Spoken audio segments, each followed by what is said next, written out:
Last time we had a meeting on Monday, I shared on responding to praises from people. पिछली बार जब हमने सभा में देखा था कि किस तरह जब लोग प्रशंसा करें तो उसको कैसे ले, How you have to accept praises with the right attitude कैसे सही स्वभाव के साथ प्रशंसा को ग्रहण करें and reject flattery but accept praises and give glory to God. और लोगों की मक्खनबाजी का इनकार करें और वो जो सही हिम्मत देने वाली प्रशंसा है उसे कबूल करें And not let those praises get to our hearts. और ऐसा ना हो कि वो प्रशंसा कहीं हमारे दिमाग पे चढ़ जाए. Normally when people are praised, the advice other people give is don't let it go to your head. जब कोई किसी की प्रशंसा होती है तो लोग कहते हैं ये तेरे सिर पे चढ़ ना जाए. Actually, biblically, it doesn't go to the head, it goes to the heart and occupies the Bible heart. के अनुसार ये सिर पे नहीं चढ़ती बल्कि मन में उतर जाती है. Today we're going to look at responding to criticism from people. आज हम देखेंगे कि जब लोग हमारी आलोचना करते हैं तो हमारा क्या व्यवहार होना चाहिए. Different kinds of criticism. अलग अलग तरह की आलोचना. Number one, we'll look at relevant criticism. पहली जो सच में सही आलोचना है. Number two, irrelevant criticism. और दूसरा जो आलोचना सही नहीं है. Number three, false allegations. और तीसरा झूठे जब कोई हम पर दोष लगाता है. And number four, insults and curses. और चौथा जब लोग हमें अपमानित करते हैं और श्रापित करते हैं. And different people give us these opinions from their perspective. और लोग अपने अलग अलग तरीके से हमें अपने अलग अलग बातें कहते हैं. And we should know to accept it or reject it depending on the merit of the particular criticism. और हमें जानना चाहिए कि जिस तरह जो बात आलोचना की जा रही है किस तरह उसे ग्रहण करें. Now, when everyone praises us because of our growth in the Lord and the fact we belong to the Lord, अब जब हर कोई हमारी स्तुति प्रशंसा करता है कि हम प्रभु में बढ़ रहे हैं और प्रभु में हम बलवंत हो रहे हैं, when we become better people, naturally people take note of that. ज्यादा जब अच्छे लोग बन जाते हैं तो निश्चित है कि लोग उस बात को ध्यान देंगे. And when it gets used to praise of people, one person criticizing us may be difficult to take because of the ego तो that many of us have. जब लोग हमें बहुत प्रशंसा करने लगते हैं तो अगर एक आदमी उनमें से आलोचना करे तो बड़ा मुश्किल होता है एक्सेप्ट करना, क्योंकि हमारे अंदर एक बड़ा अहंकार ईगो काम करता है. So whenever anyone criticizes or corrects us, we should go by the merit of the correction. तो जब भी कोई हमारे गलत बात के लिए हमें सही ठहराए, कोई बात को आलोचना करे, हमें जानना है क्या बात के लिए कर रहा है. If it's true, we have to accept it. अगर आलोचना सच्ची है तो इसको मान लो. In fact, we must thank God that through this person we came to know something about us which you did not know before. सच तो ये है कि ऐसे आदमी के लिए प्रभु का धन्यवाद दो कि उसके द्वारा आपने अपने बारे में कुछ जाना जो आप अपने बारे में नहीं जानते थे. The first step to change for the better is to know that we need a change. सबसे बढ़िया कदम होता है और ज्यादा अच्छे और सही बनने का कि जब हम इस बात को पहचानते हैं कि मुझे सही होने की जरूरत है. In 2 Timothy chapter 3, 16, 17 we read, दूसरा तीमुथियुस 3, 16, 17 में पढ़ते हैं, all scriptures God breathed, useful for teaching, correcting, rebuking and training in righteousness, that the man of God will be thoroughly equipped for every good work. सारा बचपन परमेश्वर की सांस के द्वारा फूंका गया है ताकि परमेश्वर का दास हर भले काम के लिए उसके द्वारा तैयार किया जाए. So God's word is also for correcting and rebuking and building up people for their betterment. तो प्रभु का वचन हमें आलोचना भी करता है, हमें सिखाता है, हमें सही भी करता है, हमें अच्छा बड़ा बनाने के लिए. As believers, we should know to correct each other in the love of God. विश्वासी होने के नाते हमें मालूम होना चाहिए प्रभु के प्रेम में हम एक दूसरे को कैसे सही करें. On the flip side, we should know how to accept genuine correction. और दूसरी तरफ हमें सही जो आलोचना है उसको ग्रहण करने के लिए तैयार होना चाहिए. Sometimes the person correcting us may be doing with wrong intention. कई बार जो व्यक्ति आपको सही करने की कोशिश कर रहा है वो गलत मनसा से कर रहा है. It may be to pull us down, शायद इसे कर रहा है कि आपको नीचे करना चाहता है, to discourage us, आपको निराश करना चाहता है, and they'll find something fault in us and tell us about it. या आपके अंदर कोई कमी पाता है और उसको आपको बता रहा है. As recipient of correction, we shouldn't go by who is saying or how he or she is saying. अब जब कोई हमें सही कर रहा है तो आप ये मत देखो कौन आपको सही कर रहा है या किस तरह से आपको सही कर रहा है. Sometimes we say, who are you to correct me? You're not a big leader in the church. How can you correct me? कई बार आप कहते हैं अरे तू कौन होता है मुझे सिखाने वाला, तू कोई मंडी का कोई बड़ा दास थोड़ी है जो तू मुझे सिखा रहा है. And even the way you're correcting is not right. You must correct in a proper और way. जिस तरह तू सिखा रहा है, जिस तरह तू मेरी गलती बता रहा है, वो भी गलत तरीका है, इस तरह नहीं बताते. From that person's point of view, he has to speak in love and correct you in love. But for receiving the correction, don't go by who is speaking or what or how he is speaking.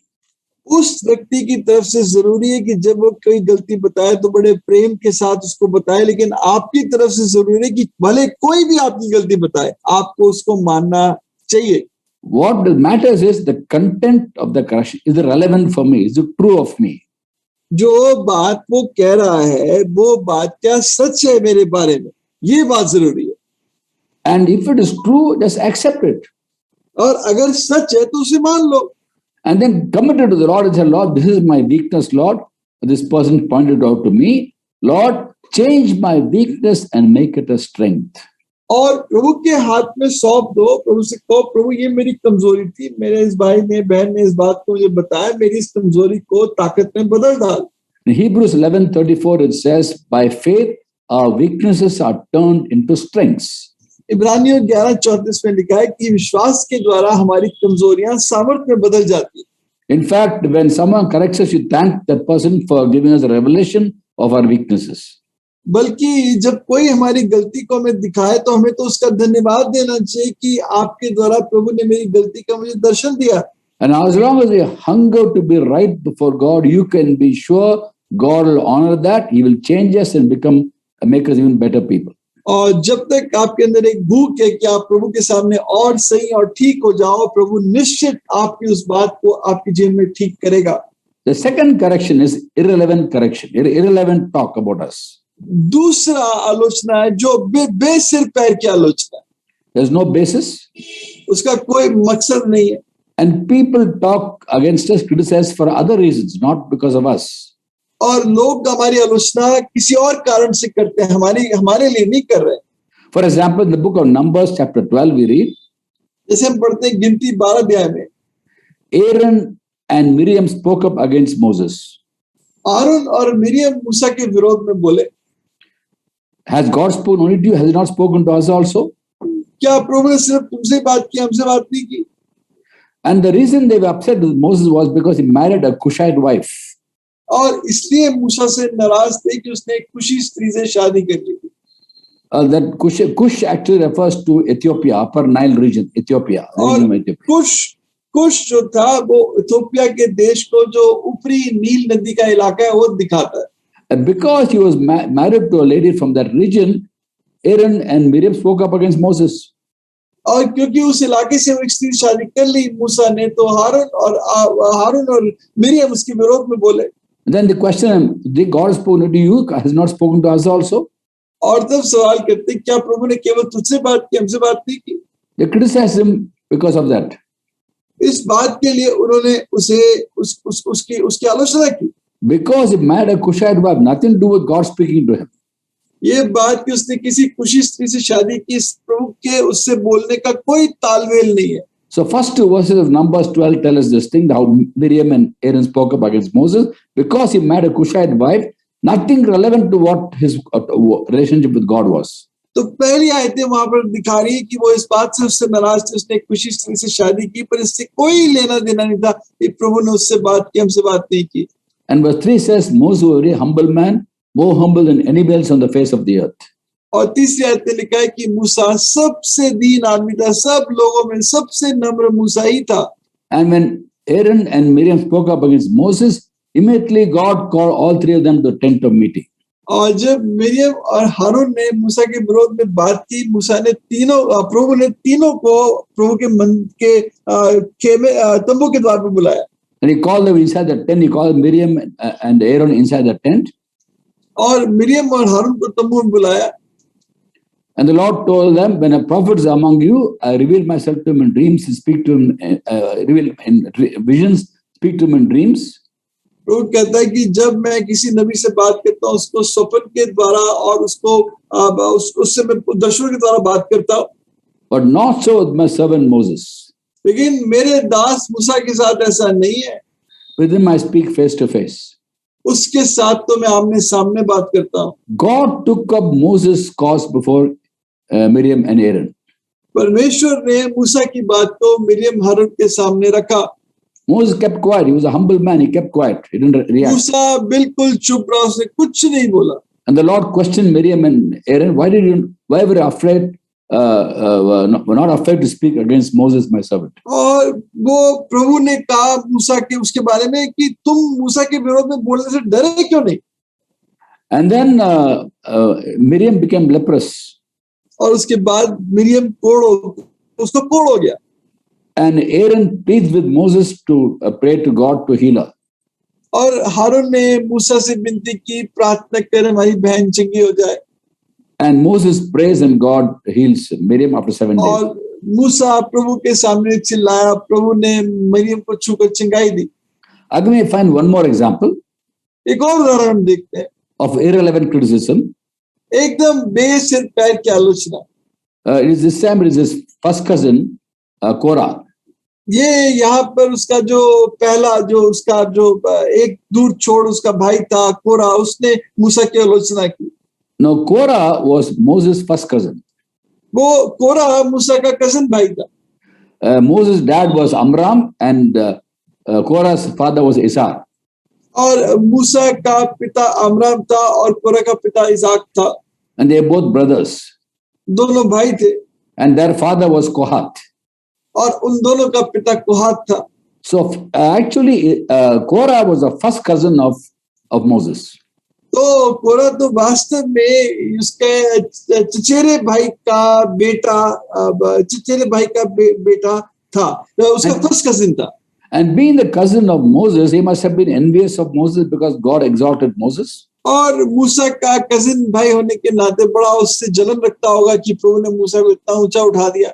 And again they questioned Moses. और फिर मूसा से सवाल किया। 16th chapter of Numbers. गिनती 16 अध्याय में, Are you the only one holy? The whole assembly is holy. Why do you set yourself apart from all the other people? क्या तू अकेला ही पवित्र है? क्या पूरी प्रभु की मंडली पवित्र नहीं है? We're all holy people. Why only you think you are holy and why you set yourself above everybody else? हम सब के सब पवित्र है, तू क्यों सोचता है कि तू ही पवित्र है? Korah was envious of Moses because God exalted Moses. कोरा इसलिए मूसा से खून खाता था, कि इसलिए चिढ़ता था क्योंकि प्रभु ने मूसा को ऊंचे पे उठाया था। Numbers 16 chapter, the first 3 verses talk about this. गिनती की 16 अध्याय की पहली 3 आयतों में ये लिखा है। And then verse 4 says, Moses lay prostrate. और फिर चौथी आयत में लिखा है मूसा प्रभु के सामने बिल्कुल गिर गया। Again, he didn't reply to them. He just lay. Now we knew from the experience of Miriam and Aaron how Lord vindicated him. Now he just lies prostrate and cries out to God. वो जानता था किस तरह प्रभु ने मूसा Miriam हारून के साथ किया, लेकिन अब यहाँ पर वो अपने मुंह के बल गिर पड़ा। He never defended himself. उसने कहीं भी अपनी रक्षा नहीं की। He never said, God called me only to bring you out from Egypt. I'm the one called by God. Nothing he said. He just lay prostrate. उसने कहीं नहीं कहा कि केवल प्रभु मुझे ही तो बुलाकर लाया मिस्र से इस्राएलियों को छुड़ाने के लिए, कुछ नहीं कहा, सिर्फ मुंह के बल गिर पड़ा। He told these people, God will show who's holy, who's not holy. और उन लोगों से कहा कि प्रभु दिखाएगा कौन पवित्र नहीं है। And the following day, this Korah along with 250 other Israelites were separated from the people of God. अगले दिन कोरा 250 इस्राएली लोगों के साथ प्रभु से अलग हो गया। And tragically, they were all swallowed by the earth. They were swallowed. और बहुत दुखदाई बात हुई कि पृथ्वी उन सबको निगल गई। Today, as God's people, we also do not retaliate to what people say. आज भी हम प्रभु के लोग होने के नाते कभी पलटकर वार न करें जब लोग आपकी बेसिर पैर की आलोचना करते हैं। When people make irrelevant criticism, we ignore it and let God vindicate. Of course, we don't pray for the destruction. We pray that God give a revelation for them to understand. जब वो बेकार की आलोचना करें, आप उसमें कोई प्रतिक्रिया मत दिखाओ। हाँ, उनके नाश के लिए प्रार्थना नहीं कर सकते, लेकिन ये प्रार्थना कि प्रभु उनकी आंखें खोल दे, उनका दर्शन खोल दे। In both these cases, we find there was no fault of Moses in this. दोनों बार मूसा की कोई गलती नहीं थी। And that his own cousin rebels, his brother and sister rebel. उसके सगे भाई बहन ने बलवा किया, उसके कजिन भाई ने, चचेरे भाई ने बलवा किया, But the Lord defended Moses. लेकिन प्रभु ने मूसा की रक्षा की। In the same way, when people make irrelevant criticism against us, God will take up our cause.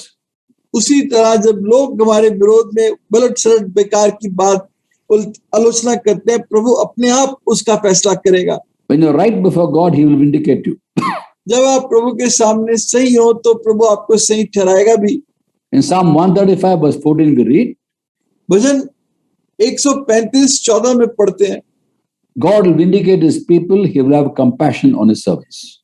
प्रभु अपने लोगों को सही ठहराएगा और अपने लोगों पर तरस खाएगा, करुणा दिखाएगा। Sometimes we want to clamor to defend ourselves before people.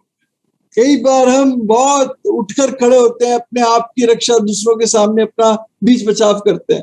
We want our righteousness, being right with God to be known to everybody else. हम चाहते हैं लोग जाने कि मैं प्रभु के सामने कितना सही हूँ। When we are right, others are wrong, we want to justify that and make them understand that they are wrong and we are right. जब हम सही हैं दूसरे गलत है, हम उस बात को बिल्कुल ठोक पीट के कहना चाहते हैं कि जानो कि मैं सही हूँ, तुम गलत हो। In Psalm 37, verse 5, we read, भजन 37:5 में पढ़ते हैं, commit yourself to the Lord. अपने आप को प्रभु के हाथ में सौंप दे, Commit your ways to the Lord. अपने मार्गों को प्रभु के हाथ में सौंप दे, Trust in Him and He will do this. और प्रभु पर भरोसा कर, वो ऐसा ही करेगा। He will make your righteousness shine like the dawn, the justice of your cause like the noonday sun. वो तेरी धार्मिकता ज्योति नाई और तेरे न्याय दोपहर के उजियाले की नाई प्रकट करेगा। God is not a spectator in irrelevant criticisms. और प्रभु जब आपका गलत सलत आलोचना होती है, प्रभु चुपचाप बैठकर देखता ही नहीं रहता। He will take up our cause वो जरूर हमारे बात को उठाएगा and wait for God's timing and His way to vindicate us. तो प्रभु के समय का, प्रभु के रास्ते का इंतजार करो कि वो आपको सही ठहराएगा। The third criticism we face is तीसरी false आलोचना allegations. जो हमारा सामना करता है वो है झूठे दावे हम पर लगाए जाते हैं। And we get upset when people make false allegations against us. और जब लोग हमारे विरोध में इस तरह की झूठी बातें, झूठे दोष लगाते हैं, दोष लगाते हैं। And people get very upset when others make false allegations because say, I'm innocent. They're saying false things. I can't handle it. और लोग बहुत निराश होते हैं, विश्वासी निराश हो जाते हैं कि देखो मैं तो इस बात में सही हूँ, लेकिन ये आदमी झूठे दोष लगा रहा है मुझ पर। If it is false, it is false. Why focus on something which is false? अगर कोई झूठ है, कोई गलत दोष है, झूठ दोष है, तो झूठ है, उस पर क्यों ध्यान दे रहे हो? Why meditate on falsehood? क्यों झूठी बातों पर मनन करना? We are supposed to focus on truth, not falsehood. हमें तो सच्चाई पर ध्यान देना, ना कि झूठ पर। Now, in the book of the Gospel of Matthew, मत्ती रचित समाचार में chapter 5, verse 11 and 12, we read, 5 अध्याय 11-12 में पढ़ते हैं, the Lord gave a very clear direction how to respond to false allegations. प्रभु ने सही तरीका बताया किस तरह हम गलत दोषों का सामना करें। Blessed are you when people persecute you, insult you, and falsely say all kinds of evil against you. धन्य हो तुम जब लोग मनुष्य तुम्हारी निंदा करें और सताएं और झूठ बोल बोल कर तुम्हारे विरोध के सब प्रकार की बुरी बातें कहें। Rejoice and be glad, for great is the reward in heaven. आनंदित और मग्न होना, क्योंकि स्वर्ग में तुम्हारा बड़ा फल है। For this is the way they persecute the prophets who were before you. इसीलिए उन्होंने भविष्यवक्ताओं को तुमसे पहले थे इसी रीति से सताया था। So very clearly Jesus says, you are blessed. यीशु साफ कह रहा है, तू धन्य है। When people insult you, persecute you, and falsely say all kinds of evil against you. जब लोग तेरी निंदा करें, तुझ पे दोष लगाएं, तुझे सताएं, तेरे बारे में झूठ बोले। And the Lord says, rejoice and be glad. प्रभु कहता है, तू आनंदित और मग्न हो। How many of us rejoice in false allegations? हम में से कितने हैं जब झूठे दोष हम पर लगते हैं तो हम उसमें आनंदित होते हैं? We don't rejoice for false allegations, we rejoice in हम- false allegations. झूठे दोषों की वजह से के पर नहीं आनंदित होते, लेकिन झूठे दोष हम पर लग रहे हैं इस बात से हम आनंदित होते हैं। Because God is actively preparing rewards for us. यानी प्रभु हमारे लिए एक बड़े इनाम को तैयार कर रहा है, For great is the reward in heaven, he says, in heaven. क्योंकि प्रभु कहता है तुम्हारे लिए स्वर्ग में बड़ा फल है। Now we want rewards here itself in the earth, हम यहीं पर इनाम चाहते हैं and we get impatient. और हम अधीर हो जाते हैं। I want him to understand what he said was wrong. It's false allegation. I want to prove to him it's wrong. मैं इस आदमी को साबित करना चाहता हूँ तू गलत है, जो बात तूने कही वो गलत बात है। And the reward is actually in heaven, not here. लेकिन इनाम तो स्वर्ग में, यहाँ नहीं है। Sometimes he will vindicate us here. I mean, he'll always vindicate us here, but reward is in heaven. लेकिन वो हमें यहाँ भी सिद्ध ठहराएगा, लेकिन इनाम तो स्वर्ग में रखा है। Now, there's one more point to this. When people make इसके some साथ- allegation, एक और बात जुड़ी है कि जब लोग हम पर दोष लगाते हैं, it may be based on some information they got and they believe that information. हो सकता है कि वो कुछ बात उनके कानों तक पहुंची है जिस बात पर उन्होंने विश्वास किया है। The person who is making allegations may not be the source of the allegation. You would have heard from somebody. हो सकता है कि जो आदमी आप पर दोष लगा रहा है वो उस दोष का मूल स्रोत नहीं है, उसने कहीं और से वो बात सुनी है। He or she could be misinformed. हो सकता है कि उसको गलत बात बताई गई। So when you come to know about it, approach that person, politely say whatever you're saying is not true. Just put it across to the person. That's all. जब आप इस बात को जानो तो उस भाई या बहन के पास प्यार से जाके उसको समझाओ कि भाई ये बात नहीं है, ये बात इस तरह, बड़ी नम्रता से उस बात को ठीक करो। Because he could have been misunderstood. He could have misunderstood because somebody has standard you to that person. हो सकता है कि उसने गलत समझ लिया, किसी ने उसके कान भर दिए और उसने उस बात को मान लिया। So tell the truth that it's not true आप उसको सच बताओ कि ये सच नहीं है and leave it at that. That's all. और उस बात को वहीं पर छोड़ दो। If that person still keeps talking about you, then ignore it. अगर वो व्यक्ति तब भी आपके बारे में ऐसी बातें करता रहता है, तब आप उसकी तरफ ध्यान मत दो। But remember that you are blessed because your God is going to vindicate you, is giving you rewards in heaven for facing false allegations in a godly manner. लेकिन ये बात जानो कि जब आप झूठी आलोचनाओं का, दोषों का इस तरह सामना करते हो तो आपका स्वर्ग में बहुत बड़ा फल है, Because in that situation, God will comfort us. क्योंकि उस हालत में प्रभु आपको बहुत हिम्मत देगा। And if you look at Matthew chapter 5, verse 4, Jesus says, मत्ती 5:4 में यीशु कहता है, Blessed are those who mourn, for they shall be comforted. धन्य है वो जो रोते हैं, क्योंकि उन्हें प्रभु विश्राम देगा, उन्हें हिम्मत देगा। Now, the word blessed here, in the 5th chapter, the first few verses, all the word blessed is happy act. Makarios in Greek, it means happy. जो मत्ती 5 अध्याय में शुरू में लिखा है बार बार धन्य धन्य, ये शब्द यूनानी शब्द मकारी, जिसका मतलब है खुश है वो लोग। Now, look at this verse. Blessed are those who mourn, for they shall be comforted. इस आयत को तो देखिए, धन्य है वो जो शोक मनाते हैं, क्योंकि वो हिम्मत पाएंगे। In other words, happy are those who mourn. यानी खुश है वो जो शोक मनाते हैं। Is there a happiness in mourning? When you're mourning, you're not क्या happy. No? ऐसा हो सकता है कि जब आप शोक मना रहे हो तो आप खुश हो? The point is this, in your mourning, God will comfort you. बात तो ये है कि जब आप शोक मना रहे हो तो प्रभु आपको सांत्वना देगा, And when He comforts you, you're happy. और जब वो आपको सांत्वना देगा आप खुश होगे। He is the God of all comfort.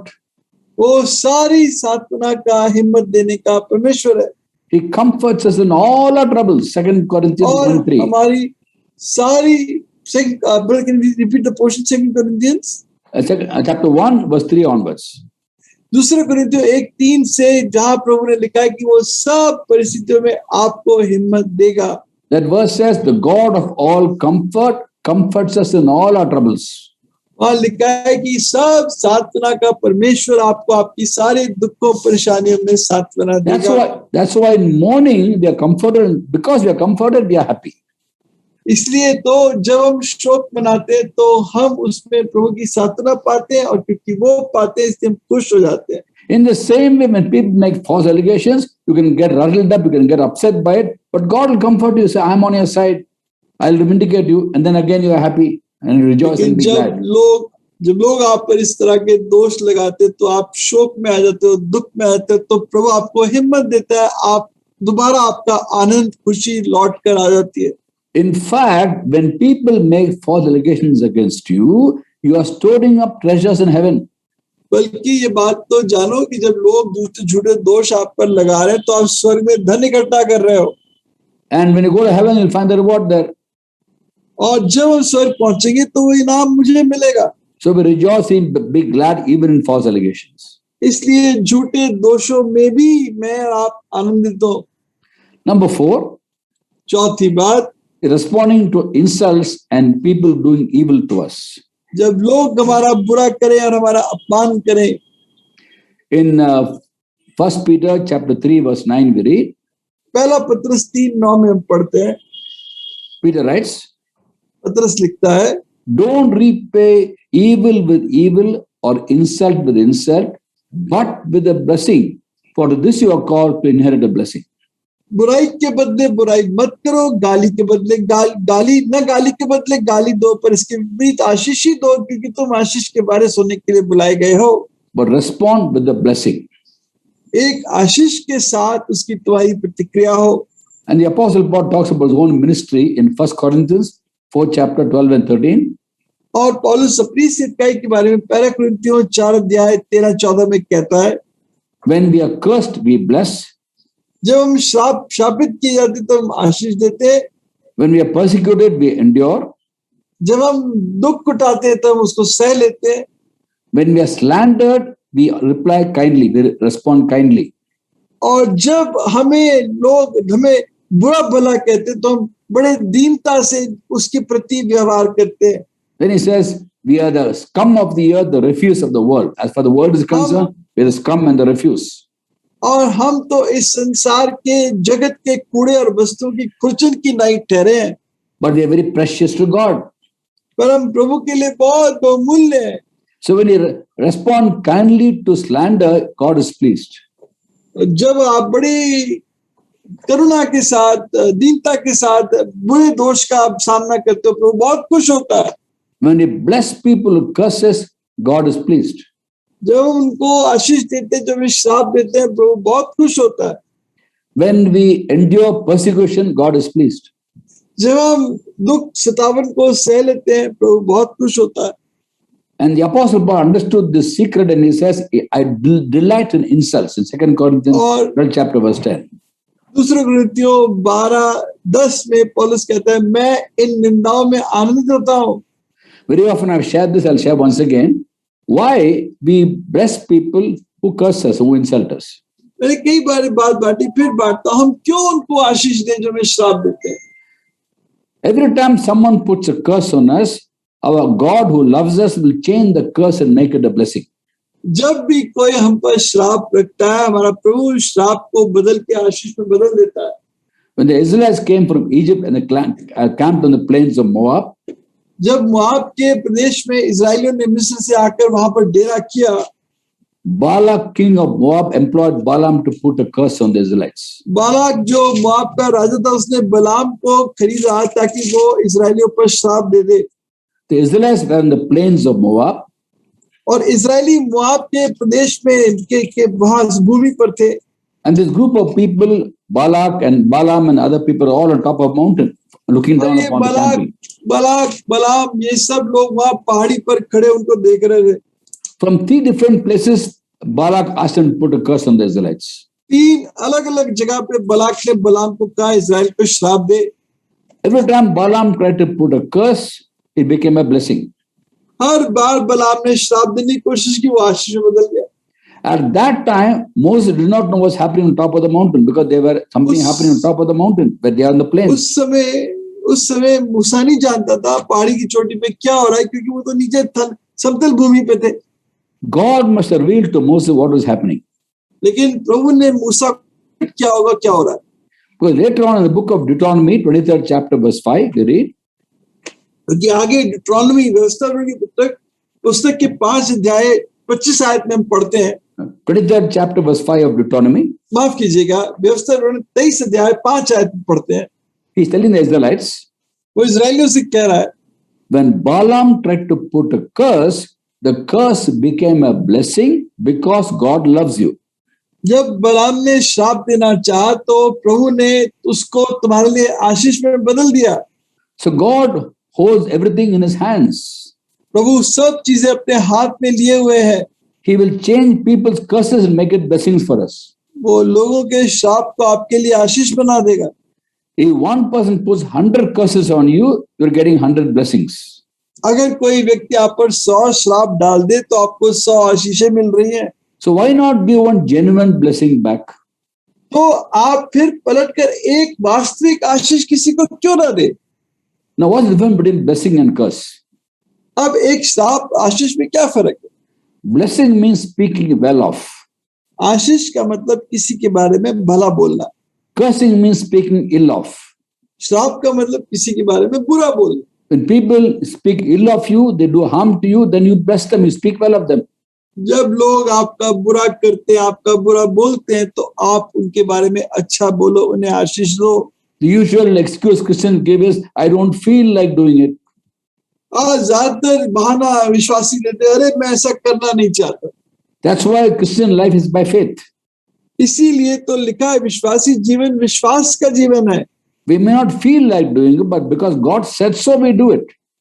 हमें कोई बात महसूस हो नहीं रही, उससे क्या फर्क पड़ता है? प्रभु ने कहा इसलिए करना है।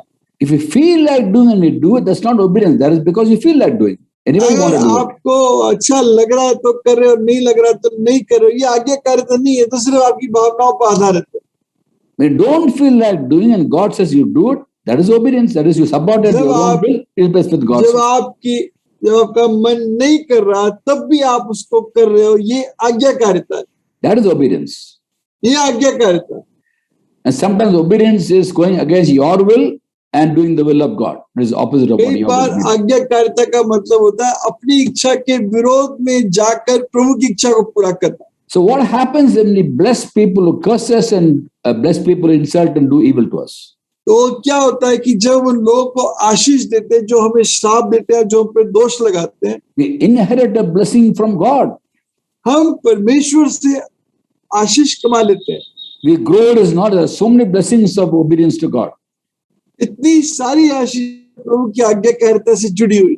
Now when someone insults and curses you and does evil to you, we bless them, but then you must go and correct them for their good. Don't just take it, oh, you can do whatever you want. अगर कोई आप पर गलत दोष लगाए या आपको ऐसी बात कहे तो आप उस बात को ठीक जरूर करो। ऐसे ही चुपचाप बस कह दिया मैंने सुन लिया, ऐसा नहीं। You correct him for his good, for his betterment or her betterment. उसकी भलाई के लिए उस बात को आप ठीक जरूर करो, But don't take it to heart and get upset and get bitter in your heart. लेकिन ऐसा ना हो कि उस बात को आप अपने मन में रख लो और कड़वाहट से भर जाओ। So the Bible gives very simple instructions how to respond to people's negative talk against you. इसलिए बाइबल बहुत सी साधारण बात बताती है कि जब लोग आपके बारे में गलत बोले तो आपकी क्या प्रतिक्रिया हो।